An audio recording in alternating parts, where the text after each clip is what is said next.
നിങ്ങൾ ആ ഉറച്ച നിലപാടിൽ തന്നെ നിൽക്കണം. ആ ഉറച്ച നിലപാടിൽ നിങ്ങൾ നിന്നുകൊണ്ട് നിങ്ങൾ ഈ ഓരോ നിങ്ങളുടെ അനുഭവ കഥകൾ പറയണം. കേരള പൊതുസമൂഹത്തിന്റെ മുന്നിലേക്ക് എത്തട്ടെ. കേരളത്തിന്റെ പ്രജ്വൽ രേവണ്ണയുടെ വീരേതിഹാസങ്ങൾ. ആരാണ് പ്രജ്വൽ രേവണ്ണ? ആരാണ്? ഇരയും വേട്ടക്കാരൻ എന്നുള്ള പ്രയോഗമൊക്കെ നമ്മൾ എപ്പോഴും നടത്തും അല്ലേ? ഇര എന്ന് വെച്ച് കഴിഞ്ഞാൽ പ്രേ, PREY, പ്രേ. പ്രിഡേറ്റർ എന്ന് പറഞ്ഞു കഴിഞ്ഞാൽ ആ ഇരയെ വേട്ടയാടി പിടിക്കുന്ന ഏതൊരു ജീവിയാണെങ്കിലും അത് പ്രിഡേറ്റർ ആണ്.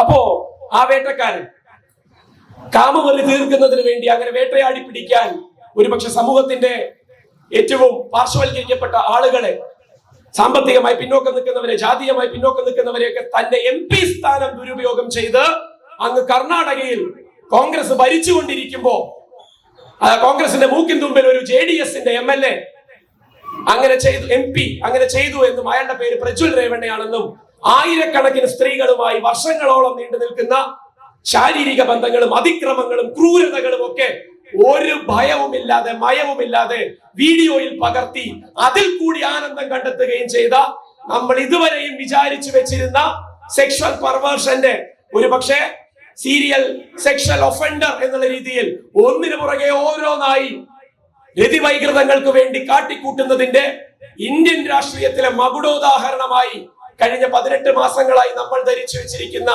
ആ പ്രജ്വൽ രേവണ്ണയെ നാണിപ്പിക്കുന്ന വിധം കേരളത്തിന്റെ പ്രജ്വൽ രേവണ്ണയായി ഈ പറയുന്ന രാഹുൽ മാങ്കൂട്ടത്തിൽ ആ കഥകൾ ഓരോന്നോരോന്നായി കേരള പൊതുസമൂഹത്തിന്റെ മുന്നിലേക്ക് വരും. ഒരു തർക്കവും വേണ്ട.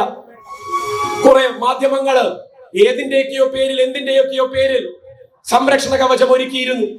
ആ മാധ്യമങ്ങളൊക്കെ കൈവിട്ടിരിക്കുകയാണ്. പ്രത്യേകിച്ച് ഓൺലൈൻ മാധ്യമങ്ങൾ. പടച്ചു വിട്ടാ മതി, അത് വായുവിലേക്ക് പടർത്തി വിട്ടാ മതി, അതിങ്ങനെ പ്രവഹിച്ചോളും. ഒരു സ്ഥലത്ത് നിന്ന് വേറൊരു സ്ഥലത്തേക്ക് എത്തിക്കോളും. റീലിട്ടാൽ മതി, പോസ്റ്റർ അടിച്ചാൽ മതി.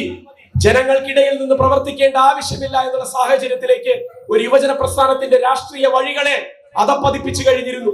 അപ്പൊ അതുകൊണ്ട് തന്നെ ഈ കേരളത്തിന്റെ പ്രജ്വൽ രേവണ്ണയെ സംരക്ഷിച്ചു നിർത്തിയത് ആരായിരുന്നു എന്നും, ഈ പ്രജ്വൽ രേവണ്ണയ്ക്ക്, രാഹുൽ മാങ്കൂട്ടത്തിൽ എന്ന് പറയുന്ന കേരളത്തിന്റെ പ്രജ്വൽ രേവണ്ണയ്ക്ക് ഇതിന് ഒത്താശ ചെയ്തു കൊടുത്തിരുന്നവർ ആരായിരുന്നു എന്നും, ഗർഭചിത്രം നടത്തുന്നതിന് വരെ അവർ ചെയ്ത വഴിവിട്ട സൗകര്യങ്ങൾ എന്തായിരുന്നു എന്നുള്ളതുമൊക്കെ ഇന്ത്യയിലെ നിയമത്തിന്റെ പരിധിയിൽ നിന്നുകൊണ്ടും നമ്മുടെയൊക്കെ മനസാക്ഷിയുടെയും ധാർമ്മിക ബോധത്തിന്റെയും വെളിച്ചത്തിലുമൊക്കെ ചോദ്യം ചെയ്യപ്പെടുന്ന നാളുകളാണ്.